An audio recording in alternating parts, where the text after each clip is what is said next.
గురజాల మాజీ ఎమ్మెల్యే కాసు మహేష్ రెడ్డి మీద పెట్టిన కేసును వెంటనే తొలగించాలని పల్నాడు జిల్లా YCP working president Gopireddy Srinivasa Reddy ప్రభుత్వాన్ని డిమాండ్ చేశారు.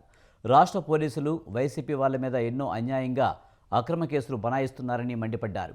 మాచవరంలో కాసు మహేష్ రెడ్డి బాబు ష్యూరిటీ, బాబు గ్యారంటీతో మాట్లాడిన మాటలకు నాన్ బెయిలబుల్ కేసులు బుక్ చేస్తారా అని ప్రశ్నించారు.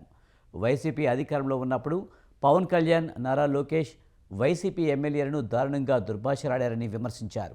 అప్పుడు వాళ్లపై ఎందుకు కేసు పెట్టలేదని నిలదీశారు. గొడ్డలు తీసుకొచ్చే కార్యక్రమం జరిగిద్దేమో అని చెప్పారు ఆయన. పరిస్థితులు హెచ్చరించాడు. ఇవాళ పరిస్థితులకి రేపు ప్రత్యామ్నాయ పరిస్థితులు వస్తాయేమో అని ఒక మాట అన్నాడు.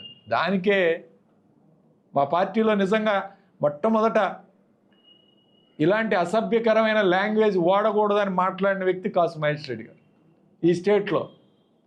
ఆ రోజు మా పార్టీ ఓటమికి కూడా ఇలాంటి బూతు మాటలు, ఇలాంటి వ్యక్తిగత విమర్శలు చేసే వాళ్ళని రాజకీయాల్లో ఇలాంటి వాళ్ళకి స్థానం ఉండకూడదని మాట్లాడిన వ్యక్తి మహేష్ రెడ్డి గారు.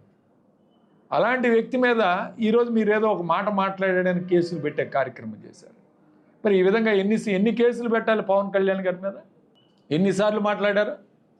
బూతు పురాణం మాట్లాడతాడు. నెల్లూరు ఆయన ఉన్నాడు సోమిరెడ్డి చంద్రమోహన్ రెడ్డి గారు, ఎన్నిసార్లు మాట్లాడాడు?